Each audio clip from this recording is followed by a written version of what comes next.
새벽을 도우시는 하나님 진심으로 감사합니다. 캄캄한 밤이 있어 아주 어두워지고만 것 같이 느끼지만 다시 아침을 우리에게 허락하시기도 하며 잠자리에 들 때는 마치 죽은 자와 같은 저희들이지만은 다시 일깨워 주셔서 이렇게 주님을 찬송케 하시고 기도하게 하시고 신령한 세계를 향하여 영원을 관조하며 오늘도 이렇게 주님 앞에 예배드리게 해주시는 것을 진심으로 감사하옵나이다.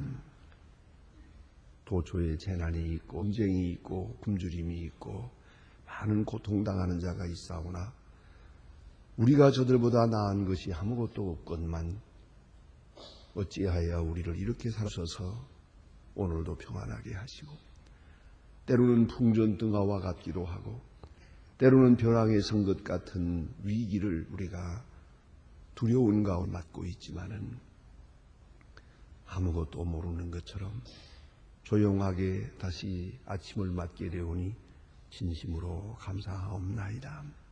아버지 하나님, 우리에게 들려오는 이야기들은 다 우리를 근심케 하고 있습니다.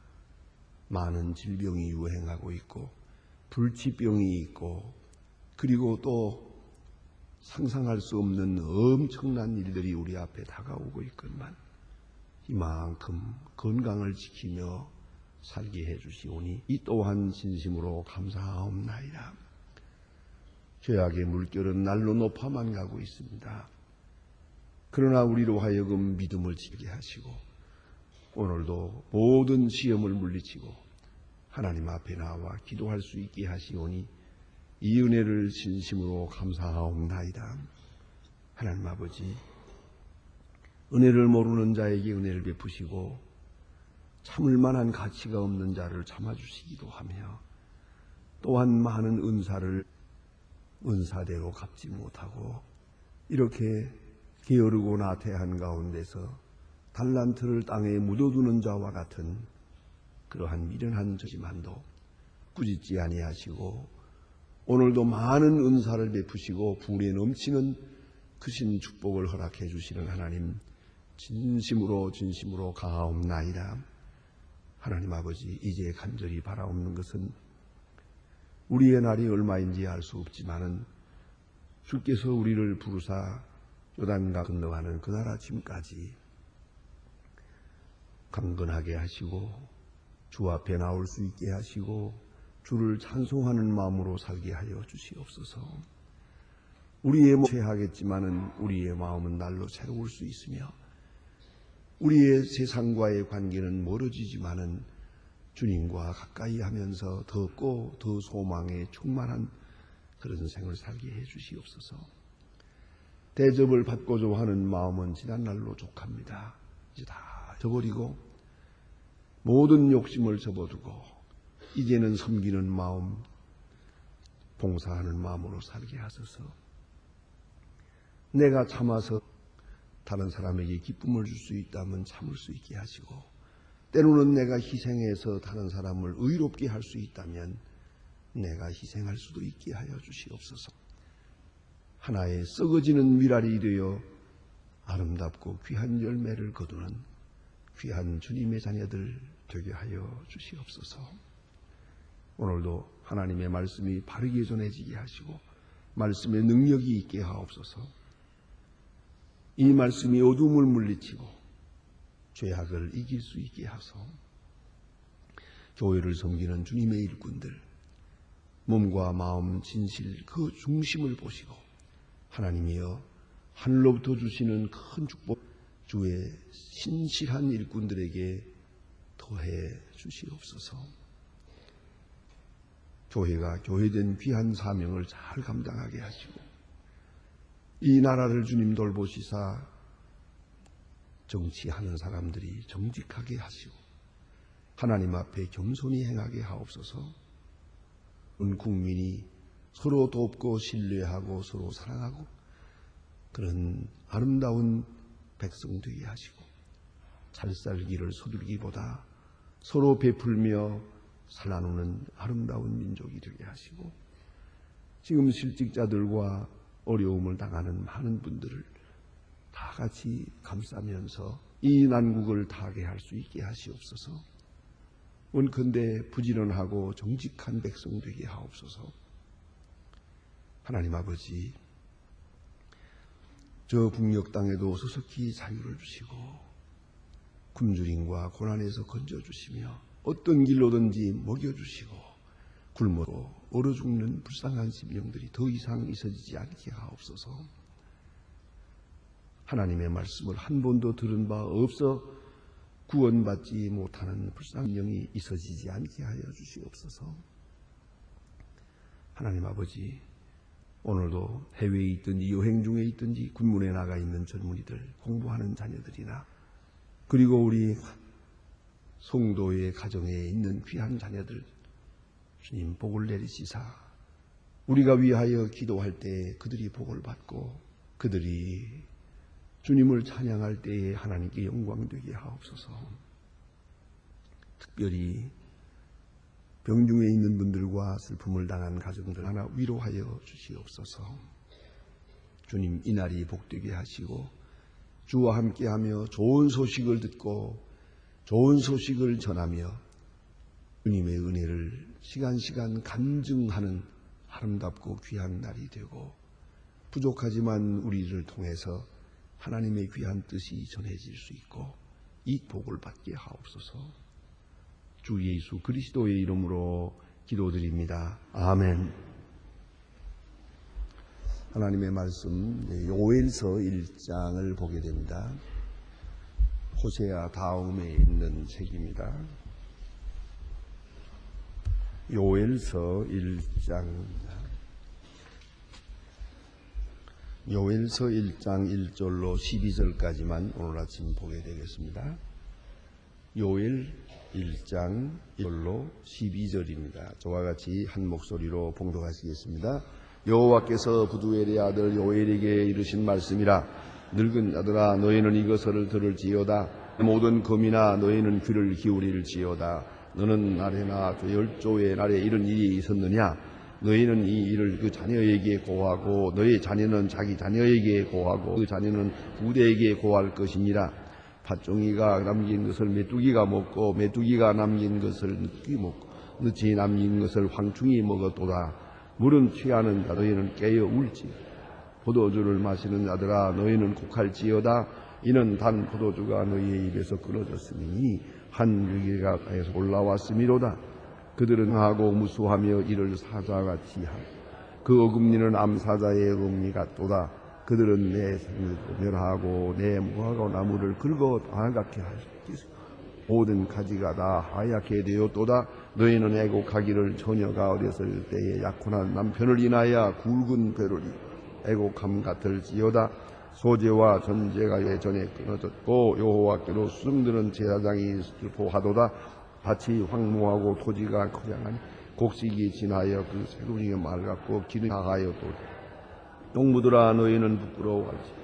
포도원을 다스리는 자들아 곡할지어다. 이는 밀과 보리의 연한 바가소산이 다 없어졌음이로다. 포도나무가 시들었고 그 무화과 나무를 말랐으며 석류나무와 대추나무와 사과나무와 보리밭의 모든 나무가 다 시들었느니 이러므로 그 인간의 희락이 말랐도다. 아멘. 요엘서는 모름지기 아모스와 같은 시대에 하나님의 말씀을 듣고 전한 선지자 예언의 말씀이 옵시다. 그래서 아모스 때와 그 상황이 비슷한 그런 내용을 볼 수가 있고요. 또 한 가지는 선지자들마다 어떤 선지자는 남쪽 나라인 유대 나라를 상대로 해서 복음을 전하기도 하고 그렇습니다만은 이 아모스나 요엘은 이 북쪽 이스라엘을 대상으로 해서 복음을 전하는 그런 내용을 볼 수가 있습니다. 그래서 요엘서에는 주로 이스라엘을 사는 그런 메시지가 있습니다. 이 요엘 하면 우리가 1차적으로 많이 생각하는 것이 메뚜기 재앙입니다. 그래서 여기 보면 이제 계속해서 나옵니다만은 메뚜기가 많이 모여들어서 온 땅을 다 먹어버리는 그런 장면을 여기서 볼 수가 있습니다. 이 문제에 대해서 소위 말하면 성성으로 해석할 때 이 메뚜기가 실제로 있은 것이냐 아니면 하나의 상징적인 것이냐 하는 그런 학설이 있습니다. 그래서 여기 보면 4가지 종류의 곤충이 나옵니다. 지금 여기 그런데 팥조기가 남긴 것을 메뚜기가 먹고 메뚜기가 남긴 것을 늑이 먹고 늑이 남긴 것을 충이 먹었나다. 이렇게 4가지 곤충이 나오는데 이게 다 이제 메뚜기와 비슷한 것들인데 볼 때 말이죠. 이것이 이스라엘을 침략하고 괴롭히는 그런 네 나라 주변에 있는 나라가 쳐들어오는데 그것을 상징하는 것이냐 하면 메뚜기 재앙은 메뚜기 재앙대로 있고 그리고 또 그것을 상징으로 해서 예언의 말씀을 하시는 것이냐 하는 그런 논란이 있습니다. 그러나 오늘 우리는 이것을 생각해야 합니다. 성경은 사실을 근거로 해서 언제나 상징적 진리를 말씀합니다. 다시 말하면 추상적이거나 환상적인 이야기를 별로 하지 않습니다. 그것이 성경의 특징입니다. 특별히 고전 문서에 보면은 자기가 희한한 그런 가적인 얘기가 많고 허황한 얘기가 많습니다. 그야말로 우리가 흔히 아는 데카멜론 같이 말입니다. 그런데 성경은 그런 때에 그 같은 그런 옛날에 기록된 으로 본다면은 문서적으로 볼 때 얼마나 사실적이고 역사적이고 과학적인지 모릅니다. 그 점을 우리가 한번 비교해서 생각할 필요도 있습니다. 그런데 오늘 여기 주신 말씀은 메뚜기 재앙은 메뚜기 재앙대로 사실이고 그것을 근거로 해서 또 앞에 있는 그런 큰 전쟁을 혹은 큰 그 파괴와 침략을 이렇게 지금 예언하고 있다. 이렇게 우리가 생각하는 것이 건전한 해석이고 성경을 바로 보는 것이라고 생각합니다. 오엘에 있는 메뚜기 재앙을 읽을 때마다 그런 많은 사람들이 그렇게 생각했답니다. 그렇게 많은 메뚜기가 있을까? 그건 아무저 상징적인 얘기일 거다. 이런 비유적인 얘기일 거다 생각했었어요. 근데 이건 몇백 년에 한 번씩 있으니까 자기 눈으로 보기 전에는 믿기가 어렵거든요. 그러나 이제는 우리가 다 압니다. 고고학적으로 압니다. 그 땅 속에 묻혀 있는 화석을 보고 압니다. 이 메뚜기라는 게 무섭습니다. 메뚜기 재앙이 도대체 이건 알 수가 없다니 어디 이렇게 많은 메뚜기가 생겼는지 그래가지고 하늘을 덮습니다. 칼리포니아에도 있었고 중국에도 있었고 여러분 대지라고 하는 펄벅의 유명한 소설이 거기 메뚜기가 나옵니다. 어쨌든 이런 것들이 말이에요. 그대로 수억만 마리가 한번 나타나가지고 확 지나가면서 먹어버리면요. 문자가 탱크가 지나간 자리가 치른다는 거 아닙니까? 나만 아는 게 없어요. 여기 뭐 사람이고 짐승이고 나무고 풀이고 없어요. 다 먹어버리니까, 갉아버리니까요. 아주 무서운 거죠.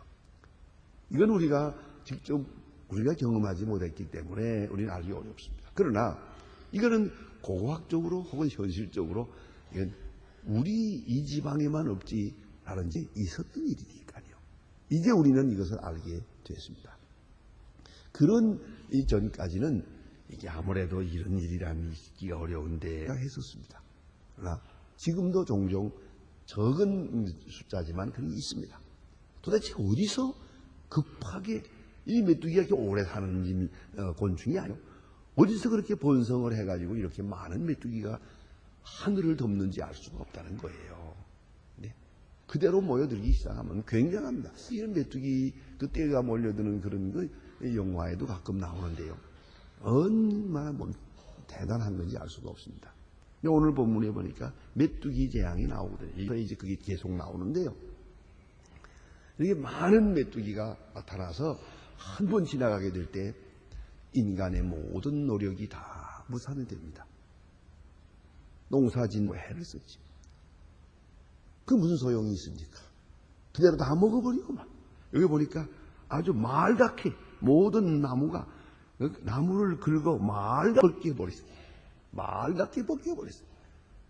뭐 채소는 농사는 말할 것도 없고 나무까지도 다 말갛게 벗겨버리고 이러니 이 기가 막힌 얘기가 아닙니까?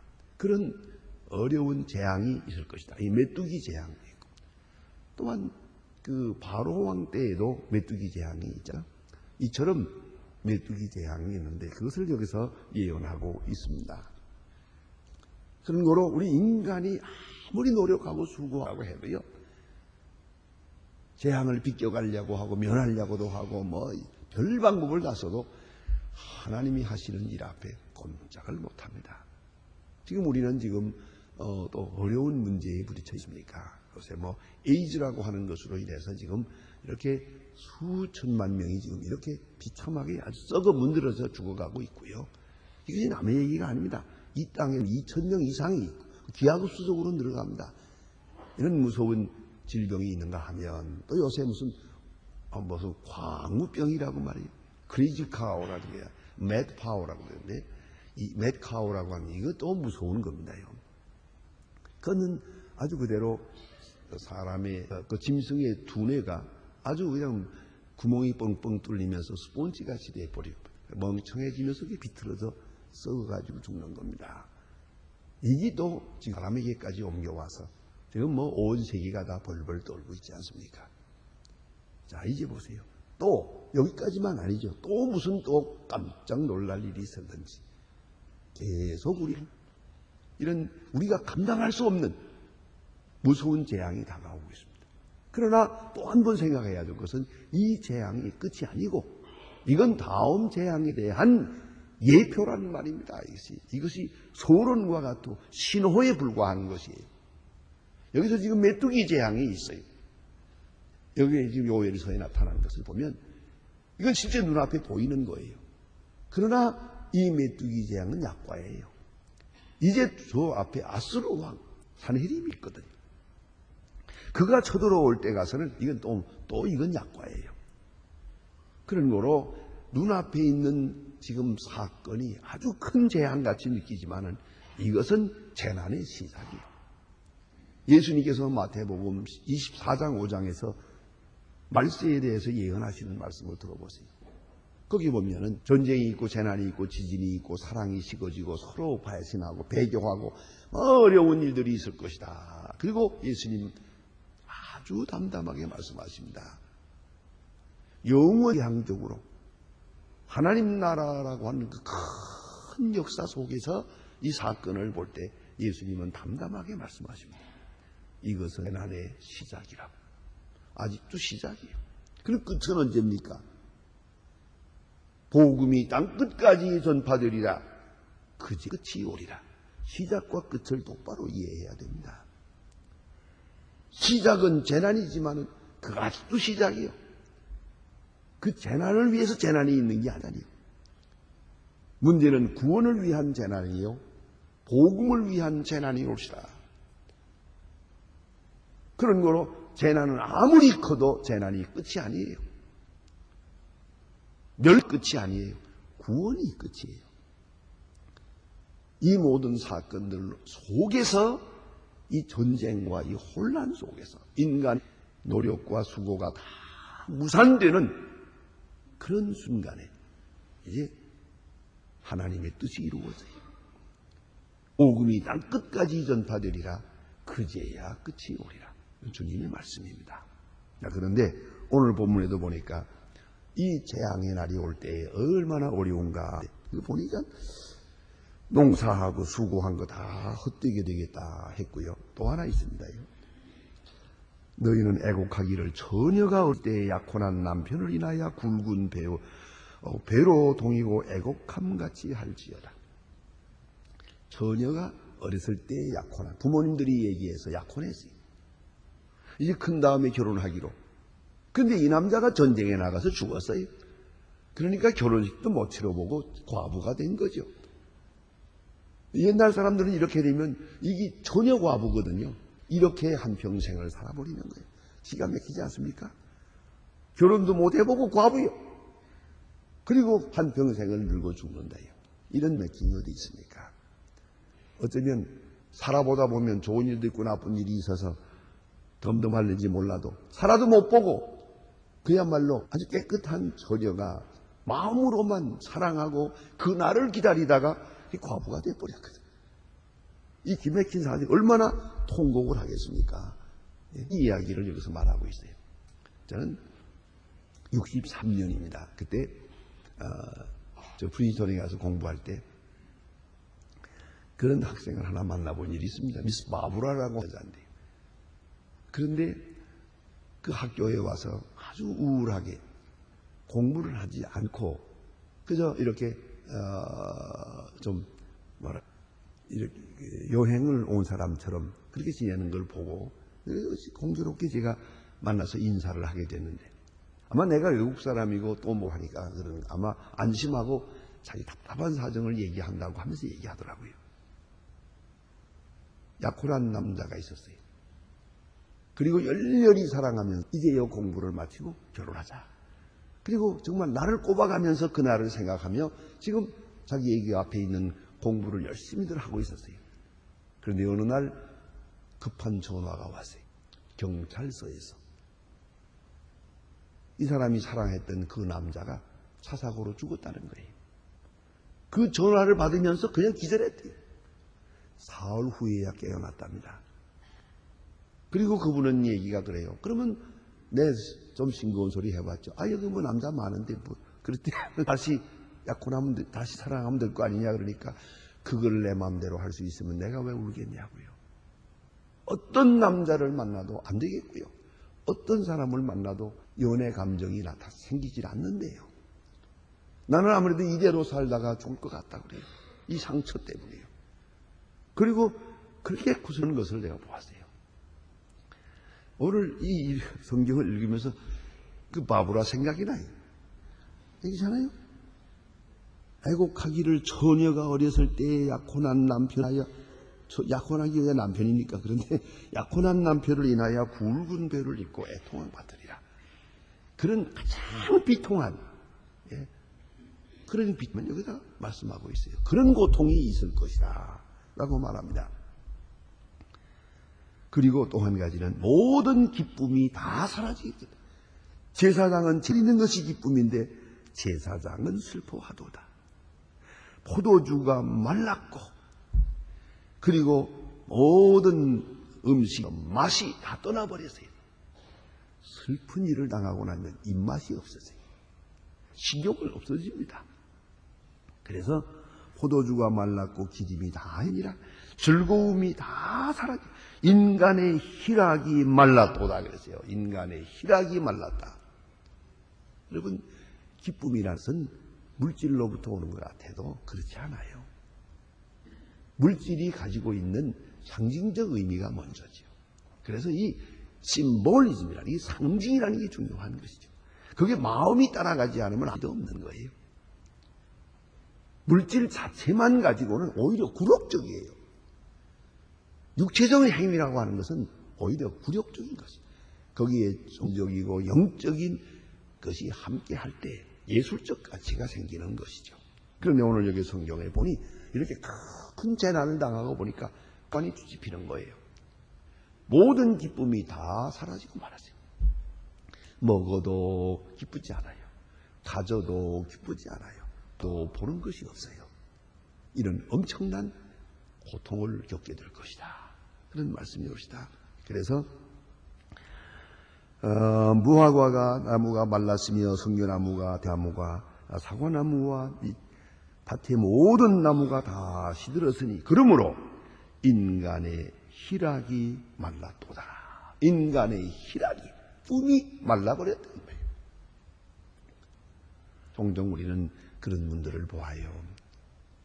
그 마음속에 뭔가 큰 상처가 있고 큰 아픔이 있을 때 어느 사이에 기쁨이 말라버렸어요. 아무것도 바람이 없어요. 입는 것도 먹는 것도 소용없어요. 매력이 없어요. 끌리는 마음도 없고 즐거움도 없어요. 아주 손이 풀어지는 거예요. 아무 의욕도 없어요. 이것이 심판이에요. 그런데 한 가지 잊지 말아야 합니다. 저는 애굽의 바로를 대표적인 멍청한 사람이라고 생각합니다.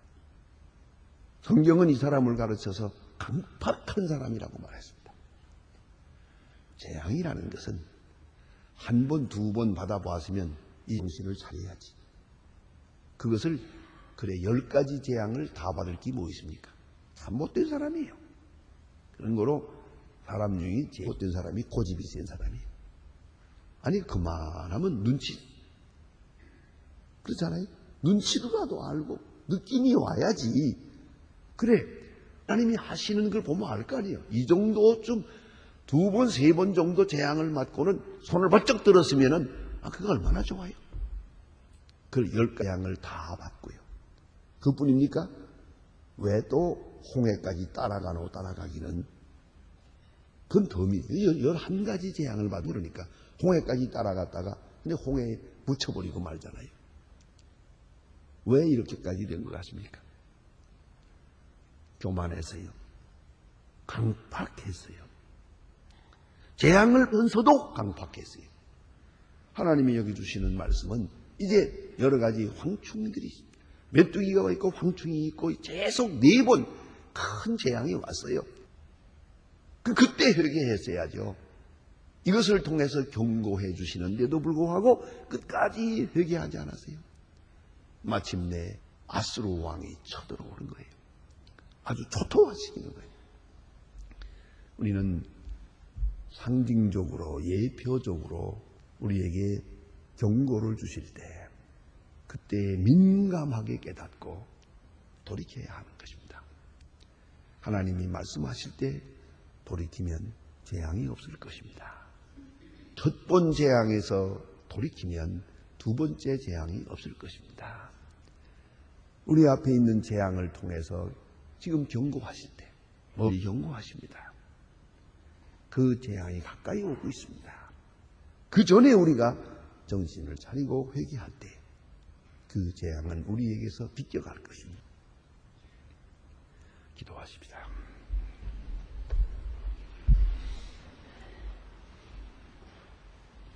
하늘에 계신 우리 아버지시여 이름이 여김을 받으시오며 나라의 마옵시며 뜻이 하늘에서 이룬 것 같이 땅에서도 이루어지이다. 오늘날 우리에게 일용할 양식을 주옵시고 우리가 우리에게 진 자를 사하여 준 것 같이 우리 죄를 사하여 주옵시고 우리를 시험에 들게 하지 마옵시며 다만 악에서 구하옵소서. 내 나라와 권세와 영광이 아버지께 영원히 있사옵나이다. 아멘.